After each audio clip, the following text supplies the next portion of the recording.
Dubbing തുടങ്ങുമ്പോൾ എന്തായാലും നമുക്ക് ആദ്യത്തെ ഡബ്ബിങ് അനിവാര്യമായിട്ടുള്ള ഒരവസ്ഥയിൽ ചെയ്ത ഡബ്ബിങ്ങിനെ കുറിച്ച് സംസാരിച്ചു തുടങ്ങാമെന്ന് വിചാരിക്കുന്നത്. കടത്തനാടൻ അമ്പാടി. ഇത് പല സീൻസും പല രീതിയിലുള്ള മോഡുലേഷൻസ് വന്നിട്ടുണ്ട്. കളരി പരമ്പര ദൈവങ്ങളാണ്. ഇതൊരു നോർമൽ ഡയലോഗാണ്. അത് സാധാരണ മിമിക്രിക്കാരൊക്കെ പറയുന്ന ഒരു ഡയലോഗാണ്. മറ്റേ സീൻ വന്നപ്പോഴാണ് ഈ പറഞ്ഞ പോലെ മോഡുലേറ്റ് ചെയ്യാനായിട്ടുണ്ട്. മോഡുലേറ്റ് ചെയ്യാന്ന് പറഞ്ഞു കഴിഞ്ഞാൽ മിമിക്രി എന്ന് പറയുമ്പോൾ എന്താണ്, ഒരു മിക്കതും സീനുകളും ശ്രദ്ധിച്ചോളൂ. അവർ മിമിക്രി ആർട്ടിസ്റ്റുകൾ ചെയ്യുന്നതെന്ന് വെച്ചാൽ കൂടുതൽ സന്തോഷ പ്രണയം ഇങ്ങനെയൊക്കെ ഉള്ള, അതൊക്കെ നസീർ സാറിൻ്റെ ഒരു ഒരു ഒരു ഒരു ഒരു ഫ്ലാറ്റ് ആയിട്ടുള്ള ഒരു ശൈലിയാണ്. മിക്കതും ഒന്ന് തന്നെയാണ്. അത് മിമിക്രിക്കാർ തന്നെ പലപ്പോഴും പറയുന്നുണ്ട്, പുള്ളി കരഞ്ഞുകൊണ്ട് പറയുന്നതും ചിരിച്ചുകൊണ്ട് പറയുന്നതും ഒക്കെയുള്ള ഒരു സാമ്യമുണ്ടെന്ന്. ശരിയാണ്. അതിനകത്തൊരു നമുക്ക് അങ്ങനെ നോക്കിയാൽ വേണമെങ്കിൽ അങ്ങനെ ചിന്തിക്കാം. പക്ഷെ അങ്ങനെയല്ല, നസീർ സാർ അങ്ങനെയല്ല അതിനെ സമീപിച്ചിരിക്കുന്നു എന്നുള്ള വേറെ സത്യം. അത് പോട്ടെ, അത് നമ്മുടെ വിഷയമല്ല. പക്ഷെ ഈ സീനത് ഇതിനേക്കാളും വേറൊരു സീൻ ഉണ്ടായിരുന്നു. അതും ഈ പറഞ്ഞ പോലെ കുറച്ച് റിമൂവ് ചെയ്യപ്പെട്ടു പോയി. ആ മകള് മരിച്ചു കിടക്കുന്ന സമയത്ത് നസീർ സാറ് വേറൊരു രാജ്യത്തായിരുന്നു. അപ്പോഴത്തേക്ക് ഇവിടെ ആത്മഹത്യയല്ല, കൊല്ലുകയാണ് ചെയ്യുന്നത്. അപ്പോൾ അത് വന്നിട്ട്, ഞാൻ രാജകുമാരിയെ പോലെ നിന്നെ ഞാൻ വളർത്തിയില്ലേ, എന്നിട്ട് ഞാൻ വരുന്നവരെ ഒന്ന് കാത്തിരിക്കാൻ. അതിപ്പോഴാ പടത്തിൽ അത്രയേ ഉള്ളൂ. ഒരു രാജകുമാരിയെ പോലെ നിന്നെ വളർത്തിയില്ലേ. പക്ഷെ അതിന് മുമ്പ് പുള്ളി അത് കുറച്ച് നാടകീയത ഉള്ള സീനാണ്. പക്ഷെ അത് ആ നാടകീയത നോക്കണ്ടായിരുന്നു. നസീർ സാറിന്റെ അവസാന ചിത്രമല്ലേ, അത് മുഴുവൻ വെക്കാമായിരുന്നു എന്നെ ഒരു പരാതി എനിക്ക് പ്രിയേട്ടൻ്റെ അടുത്ത് പറയാനുണ്ട്. അത് പക്ഷേ അത് കട്ട് ചെയ്യേണ്ട കാര്യമില്ല. ഞാനാണെങ്കിലും എനിക്കാണെങ്കിലും ഞാനത് ചെയ്തത് നന്നായിട്ടുണ്ടായിരുന്നു എന്നുള്ള തോന്നലുണ്ടായിരുന്നു. പിന്നെ ഇച്ചിരി നാടകീയത കൂടുതലാണ്, അത് വേണ്ട. ഈ ഡബ്ബിങ്ങിന്റെ സ്റ്റാർഡം വെറുതെ കിട്ടിയതല്ല എന്ന് നമുക്ക് മനസ്സിലാവുന്ന ഒരുപാട് വില്ലന്മാർ, മലയാളത്തിൽ ഒട്ടുമിക്ക സൂപ്പർ സ്റ്റാർ വില്ലന്മാർക്കും ശബ്ദം കൊടുത്തത് ശംഭി ചേട്ടനാണെന്ന് പറഞ്ഞാൽ അതിശയോക്തിയാവില്ല. കാരണം അത്രമാത്രം വില്ലന്മാർക്ക് ശബ്ദം കൊടുത്തിട്ടുണ്ട്. എനിക്ക് ഇഷ്ടപ്പെട്ടെന്ന് പറഞ്ഞാൽ എന്നെ ഭയങ്കരമായിട്ട് പേടിപ്പിച്ചൊരു വില്ലൻ ഉണ്ടായിരുന്നു. ആ വില്ലനെ ഞാൻ ആദ്യം കാണിക്കാം. കൃഷ്ണമൂർത്തി. അത് പിന്നെ എന്റെ ശബ്ദമാണെന്ന് തോന്നുന്നു പോലും. പക്ഷെ എന്റെ പ്രായത്തിന് അത് അതെ വ്യത്യാസം ഭയങ്കരമാണെന്നുള്ളത് ഓർക്കണം. ഞാനന്ന് എത്ര വയസ്സിലാണിത്? അത് കൂടി ഒന്ന് 30-35 വയസ്സ് ആ സമയമൊക്കെ ആണ്. അത്രയും പ്രായമൊന്നുമുള്ള സമയം. ഞാൻ തിരുവനന്തപുരത്ത് താമസിക്കുന്ന സമയം. പക്ഷേ ഈ ചില എക്സൈറ്റ്മെന്റ്സ് എന്ന് പറഞ്ഞാൽ, ഈ ഒരേ ക്യാരക്ടറിന് ഇല്ലെങ്കിൽ ഒരു സീനിൽ 2 പേർക്ക് കൊടുക്കുക എന്ന് പറയുന്നത് അത് ഭയങ്കര രസമുള്ള പരിപാടിയാണ്. അങ്ങനെ ഒരു സീൻ ഞാൻ കാണിക്കാം. ഇതെനിക്ക് ഭയങ്കര രസം തോന്നിയത്. ഞങ്ങൾ 2 ചേട്ടാനിയന്മാരാണ്. രക്ഷപ്പെടാൻ 10 ലക്ഷം ചെലവായാലെന്താ? പറഞ്ഞ പോലെ തന്നെ ആ പഹയൻ കാര്യങ്ങൾ കൈകാര്യം ചെയ്തില്ലേ? ആരുടെ കാര്യമൊക്കെ തമിഴ്നാട്ടിലോ ആ സമയത്തെ ഈ ഒരേ സമയത്തായിരിക്കില്ല ഡബ് ചെയ്തിട്ടുണ്ടാവുക. ഒരേ സമയത്ത് അപ്പം അത് എങ്ങനെയാ? അപ്പോൾ അത് മോഡുലേറ്റ് ചെയ്യുമ്പോൾ നമുക്ക് ഒരു ആദ്യമേ ഒരു ക്യാരക്ടർ ചെയ്ത് തീർത്തിട്ട് അതില് എന്റെ ക്യാരക്ടർ, എന്റെ ഓൺ വോയിസ് ഇല്ലേ, എന്റെ അതിനകത്ത് അലി മരക്കാർ എന്നാണ്, മറ്റേത് ഹൈദർ മരക്കാർ. ഈ അലി മരക്കാരുടെ ക്യാരക്ടർ ഞാൻ അവസാനമാണ് ചെയ്തത്. ഇതിന്റെ വോയിസിന്റെ ഒരു ഇതില്ലേ, അത് മാക്സിമം പിടിച്ചിട്ട് എന്റെ വോയിസ് ഞാൻ കുറച്ച് ഇതായിട്ടാണ് ചെയ്തത്, ഫ്ലാറ്റ് ആയിട്ടാണ് ചെയ്തത്.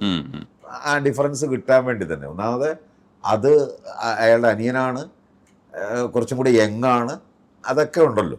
ആ ഡിഫറൻസ് വരുത്തണമല്ലോ, എന്നാലല്ലേ അതിനകത്തൊരു. പിന്നെ ഞാൻ അസോസിയേറ്റും കൂടെയല്ലേ, എനിക്ക് ആ ഒരു ഉത്തരവാദിത്വം കൂടെ ഉണ്ട്. കാര്യം മറ്റേത് ഒരു ഡയറക്ടറുടെ തലയിൽ നമുക്ക് വെക്കാം, ഇതത് പറ്റത്തില്ല.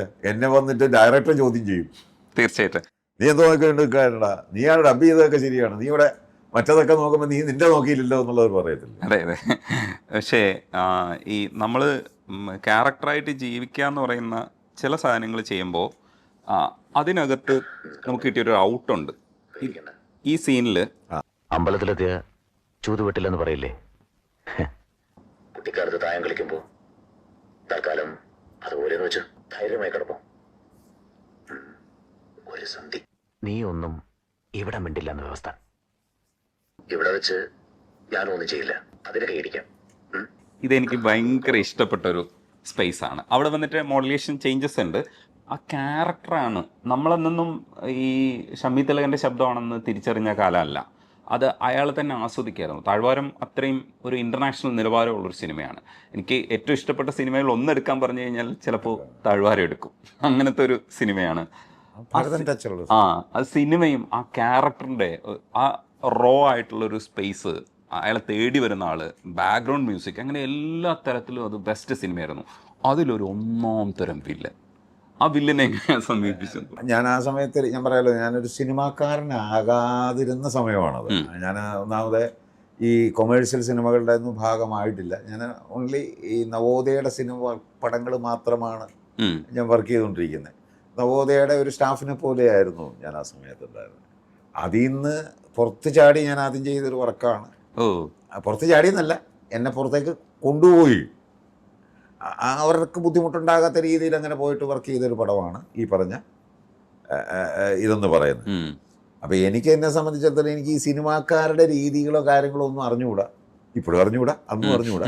ഞാൻ അതിനേക്ക് തിരക്കാൻ പോയിട്ടില്ല. അതുകൊണ്ട് തന്നെ അപ്പോൾ അന്ന് എന്നെ പറഞ്ഞ പോലെ കുറച്ച് അച്ഛൻ മുഖേന ഭരതേട്ടനും, ഞാൻ ആ സമയത്ത് രാധാമാധവം വർക്ക് ചെയ്തുകൊണ്ടിരിക്കുകയാണ്, ഊട്ടിയിലായിരുന്നു.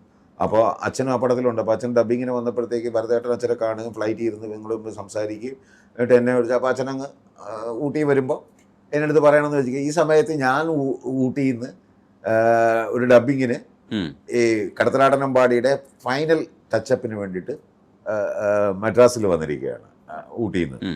അപ്പോൾ അവിടുന്ന് അവിടെ വെച്ച് ലാലേട്ടനും അതുപോലെ ഒരു ഡയലോഗ് ഡബ് ചെയ്യാനായിട്ട് എന്തിനോ ഒരാവശ്യം മിക്സിങ് നടന്നുകൊണ്ടിരിക്കുക, അതിനിടയ്ക്കാണ് ഡബ് ചെയ്യുന്നത്. അതിന് വന്നു. അപ്പോൾ അന്നേരം ഞങ്ങൾ തമ്മിൽ 70mm തിയേറ്ററിൽ വെച്ച് കാണും. എന്നിട്ട് പറഞ്ഞു, മോനെ നമ്മുടെ ഒരു പുതിയ പടം വരുന്നുണ്ട്, ഇതാണ് ഗുഡ് ബാഡ് അഗ്ലി എന്ന് കേട്ടിട്ടില്ലേ? അതിൽ ഗുഡും ബാഡും മാത്രമേ ഉള്ളൂ, അതിൽ ബാഡിന് മോനൊന്നും ചെയ്യണം. അപ്പം ഞാനങ്ങനെ ഡബ്ബിംഗ് ഒന്നും മറ്റു പടങ്ങളൊന്നും ചെയ്തിട്ടില്ല. ഇതാണ് മറ്റേ നസീറിന് മാത്രമേ ചെയ്തിട്ടുള്ളൂ. അത് പുള്ളി അത് കണ്ടിട്ടുണ്ട്. നസീറിന് മാത്രമല്ല, അതിനകത്തൊരു 10-18 പേർക്ക് വേറെ അതിലെ ലീഡ് ആയിട്ടുള്ള ക്യാപ്റ്റൻ രാജുവിന് ഒക്കെ ഞാനാ ചെയ്തിരിക്കുന്നതിനത്.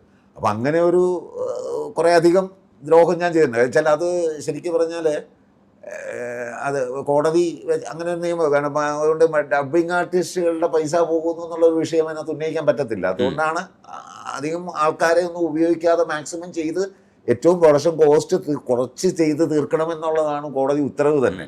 അപ്പം നമ്മൾ ഒത്തിരി ആൾക്കാരെ ഇൻവോൾവ് ചെയ്ത് കഴിഞ്ഞാൽ അത് നടക്കത്തില്ല. ഈ പൈസ മുടക്കിയവരുടെ കാശ് തിരിച്ചു കൊടുക്കാൻ വേണ്ടിയാണ് ആ പടം തീർത്തെന്ന് ഓർക്കണം. അപ്പം അങ്ങനെ വന്നപ്പോഴത്തേക്ക് ഇങ്ങനെ എന്നെ പോലുള്ളവരൊക്കെ വെച്ചിട്ട് അത് തീർക്കുക എന്നുള്ളതായിരുന്നു അവരുടെ ഉത്തരവാദിത്വം. അതുകൊണ്ടാണ് അങ്ങനെ സംഭവിച്ചത്. പോട്ടെ.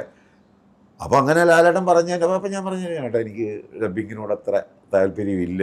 ഒന്നാമത് ആലോചിക്കുക, ഈ തമിഴും അവിടുന്ന് ഇവിടുന്നൊക്കെ ആർട്ടിസ്റ്റ് വന്ന് ഇവരൊക്കെ വേണ്ടി ചെയ്യേണ്ട കാര്യം തോന്നുന്നു, പിന്നെ എന്നെ വിളിച്ചാൽ പോലെ എന്നുള്ള ഒരു ഇതും കിടപ്പുണ്ട്. പിന്നെ ലാലേട്ടൻ പറഞ്ഞുകൊണ്ട് നമ്മളങ്ങനെ ചെയ്ത് ഞാൻ പറഞ്ഞു ശരി, ലാലേട്ടൻ പറഞ്ഞ ഞാൻ ചെയ്യും. എനിക്ക് അങ്ങനെ ഒരു ഞാനൊരു ഇഷ്ടമുള്ളൊരു നടനാണ്. അച്ഛനുമായിട്ടൊക്കെ ആ സമയത്തൊക്കെ അങ്ങനെയുള്ള പടങ്ങൾ ചെയ്തുകൊണ്ടിരിക്കുന്നത്. അപ്പോൾ നമ്മളൊക്കെ ഇങ്ങനെ കൗതുകത്തോടെ നോക്കുന്നൊരു വ്യക്തിയും കൂടെ. അപ്പോൾ ആയിക്കോട്ടെ എന്ന് പറഞ്ഞ് ചെയ്യാം എന്ന് പറഞ്ഞ് അങ്ങനെയാണ് അത് ചെയ്യുന്നത്. മദ്രാസിൽ ചെന്നപ്പോൾ എനിക്ക് അതൊരു അങ്ങനത്തെ ഒരു നല്ല സ്വീകരണം, എനിക്ക് ഞാൻ നവോദയൊക്കെ തരുന്ന പോലത്തെ ഒരു സ്വീകരണം എനിക്ക് കിട്ടിയില്ല. അപ്പോൾ അതിൻ്റെ ഒരു അന്നത്തെ ചെറുപ്പത്തിൻ്റെ ഒരു ഇതൊക്കെ ഉണ്ടായിരിക്കും. ഞാൻ പറഞ്ഞു എനിക്കങ്ങ് പറ്റില്ല എന്ന് പറഞ്ഞ് ഞാൻ ഉടക്കി. കാര്യം അങ്ങനെ ആയിരുന്നു എൻ്റെ ഒരു മദ്രാസിനെ കുറിച്ച് എനിക്ക് വലിയ വിവരമൊന്നും ഇല്ലാത്ത സമയത്താണ് ഞാൻ ചെല്ലുന്നത്. ഇപ്പോഴും ഇല്ല, അന്നുമില്ല. അപ്പോൾ അങ്ങനെ ചെല്ലുന്ന ഇപ്പം വന്നപ്പോഴത്തേക്ക് ഞാനങ്ങ് പറഞ്ഞ് സൗകര്യമില്ല എന്ന് പറഞ്ഞു. പക്ഷേ അതിൻ്റെ പ്രൊഡ്യൂസർ മറ്റേ BBK മേനോൻ ചേട്ടന് എൻ്റെ അടുത്ത് വന്നിട്ട് എന്നെ സൂചിപ്പിച്ച്, മലയാളം നീ വാ, തിരുവഞ്ചേട്ടനില്ലല്ലോ ഇങ്ങനത് എന്നൊക്കെ പറഞ്ഞുകൊണ്ട് എന്നെ അങ്ങനെ സൂചിപ്പിച്ച് വിളിച്ചുകൊണ്ട് പോയി അങ്ങനെ സ്റ്റുഡിയോയിൽ കൊണ്ട് ഇരുത്തുന്നു. സ്റ്റുഡിയോയിൽ കൊണ്ട് ഞാനൊന്ന് പറഞ്ഞാൽ എനിക്കങ്ങ് വയ്യ നീ അങ്ങേരുടെ മുഖം കാണാൻ എന്നൊക്കെ പറഞ്ഞിട്ട് ഞാൻ ഇച്ചിരി ഉടക്കിൽ നിൽക്കുകയാണ്. എന്നാലും പുള്ളി കൊണ്ട് നിർബന്ധിച്ച് പിന്നെ അവിടെ കൊണ്ടിരുത്തി. ഇതുപോലത്തെ ഒരു ചെറിയ റൂമാണ്, ഇത്ര നീളമുള്ളൊരു റൂമാണ്. അങ്ങനെ അപ്പോൾ ഞാൻ അവിടെ ഏറ്റവും ബാക്കിലൊരു സോഫയിൽ, അപ്പോൾ അതിൻ്റെ ഫ്രണ്ടിൽ ഡബ് ചെയ്യാനായിട്ടുള്ള സ്റ്റാൻഡും കാര്യങ്ങളും മൈക്കും ഒക്കെ അവിടെ ഇരിപ്പുണ്ട്. ഞാനിങ്ങനെ ഇരുന്ന് ഇങ്ങനെ ഒരു താല്പര്യമില്ലാതെ ഇങ്ങനെ ഇരിക്കുകയാണ്. കുറച്ച് കഴിഞ്ഞപ്പോഴത്തേക്ക് അവിടുന്ന് എന്തൊക്കെ അവർ സംസാരിക്കുകയാണ്, അകത്തിരുന്നുണ്ട്. ഭരതേട്ടനുണ്ട്, അസോസിയേറ്റ് ഡയറക്ടർ ജോർജ് കിത്തോ ചേട്ടൻ, അവരൊക്കെ ഉണ്ട്. അപ്പോൾ ഞാനിവിടെ വലിയ താല്പര്യമില്ലാതെ എൻ്റെ ഒറ്റയ്ക്കേ ഉള്ളൂ. ഞാനിങ്ങനെ സ്റ്റുഡിയോയ്ക്കകത്ത് ഇങ്ങനെ ഇരിക്കുകയാണ്. കുറച്ച് കഴിഞ്ഞപ്പോഴത്തേക്ക് അവിടെ പിക്ചർ ഓണായി. ഈ സീക്വൻസാണ് ഇതല്ല, അതിനകത്ത് ബാല ബാല ബാല ബാല എന്ന് പറഞ്ഞിട്ട് അതിങ്ങനെ ആ സീക്വൻസാണ്. ഇവർ തമ്മിൽ ഉള്ളൊരു അടിയും അതൊക്കെയാണ്. അതിങ്ങനെ അങ്ങോട്ടിട്ട് എടുത്തിട്ട് ഞാനിങ്ങനെ കാഷ്വലായിട്ട് ഇങ്ങനെ നോക്കി. കുറച്ച് കഴിഞ്ഞപ്പോൾ എൻ്റെ ലുക്ക് ഇങ്ങനെയായി, കാല് മാറി. കാരണം ഈ ആർട്ടിസ്റ്റിൻ്റെ പെർഫോമൻസ് ഉണ്ടല്ലോ, എനിക്ക് ആ പോർഷൻ കണ്ടു കഴിഞ്ഞപ്പോൾ ചില സീനുകൾക്ക് ലാലേട്ടൻ്റെ മേളിൽ ഇയാൾ പോകുന്ന പോലെ എനിക്ക് തോന്നി. അത്ര ബ്യൂട്ടിഫുൾ പെർഫോമൻസ്. അപ്പോൾ എനിക്ക് മനസ്സിലായി ഇവരെന്തിനാണ് ഇത്രയോ ഡബിങ് ആർട്ടിസ്റ്റ് അതെ അതെ ഉണ്ട്, എന്നെ തന്നെ നിർബന്ധിച്ച് അത് ചെയ്യണം. കാര്യം അതിനൊരു പുതിയ ശബ്ദം വേണം, ആ രീതിയിൽ അത് ചെയ്യണം. കാര്യം ഇച്ചിരി പണിയാണ് അത് ചെയ്യാനായിട്ട്. സാധാരണ ഡബിങ് ചെയ്യുന്ന രീതി ചെയ്യാൻ പറ്റിയൊരു ക്യാരക്ടർ അല്ല അത്. ഒത്തിരി ഈ പറഞ്ഞ പോലെ തലങ്ങളുണ്ട് ആ ക്യാരക്ടർ, അയാളുടെ മാനറിസംസ് മാനസങ്ങളൊക്കെ അതെല്ലാം കുറേ അധികമുണ്ട്. ഇത് ആ സീനിൽ വ്യക്തമായി. കുറച്ച് കഴിഞ്ഞ് ആ സീനെല്ലാം കഴിഞ്ഞ് അതിൻ്റെ അവസാനം വന്ന് അത് കണ്ട് ഞാനിങ്ങനെ ഇങ്ങനെ വല്ല മുടയിലൊക്കെ ഇരുന്ന് ഞാൻ ഇങ്ങനെ ആയി. ഒന്ന് നമ്മൾ ആഞ്ഞ് ഇതിങ്ങനെ കണ്ടു നമ്മൾ എൻജോയ് ചെയ്യുന്ന പോലെ ആയി. അപ്പോഴത്തേക്ക് അവിടുന്ന് മറ്റേ മൈക്കിൽ കൂടെ ഒരു ശബ്ദം കേട്ട്, ഷമി ഞാൻ ഭരതനാണ്, ചെയ്യല്ലേ? ഇപ്പം ഞാൻ അങ്ങ് എഴുന്നേറ്റ് ഒരക്ഷരം ഞാൻ വേണ്ടി ഞാൻ ഭരതേട്ടാണ്ടെ ഉടക്കുകയാണ് ഇരിക്കുന്നതെന്ന് ഓർക്കുക. ഭരതേട്ട ഷമി നിങ്ങൾ ആരോട്? നിങ്ങൾ സംസാരിക്കുന്ന ഭരതനോടാണ്. ഞാൻ പറഞ്ഞു നിങ്ങൾ സംസാരിക്കുന്നത് ഷമി തിലകനോടാ, നിങ്ങൾക്ക് പറ്റാത്ത പണിക്കല്ലേ എന്നെ വിളിച്ചത് എന്നൊക്കെ പറഞ്ഞ് അങ്ങനെ മുടയിലിരിക്കുന്ന സമയത്താണെന്ന് ഓർക്കണം. അത് കഴിയുമ്പോൾ ചെയ്യല്ലേ? ചെയ്യാം എന്ന് പറഞ്ഞാൽ ഞാൻ കൂളായിട്ട് എഴുന്നേറ്റ് പൈസ പോലും ഞാൻ പറഞ്ഞിട്ടല്ല സാധനം ചെയ്തു. അത് ഇത് ഓടിയനും അതെ.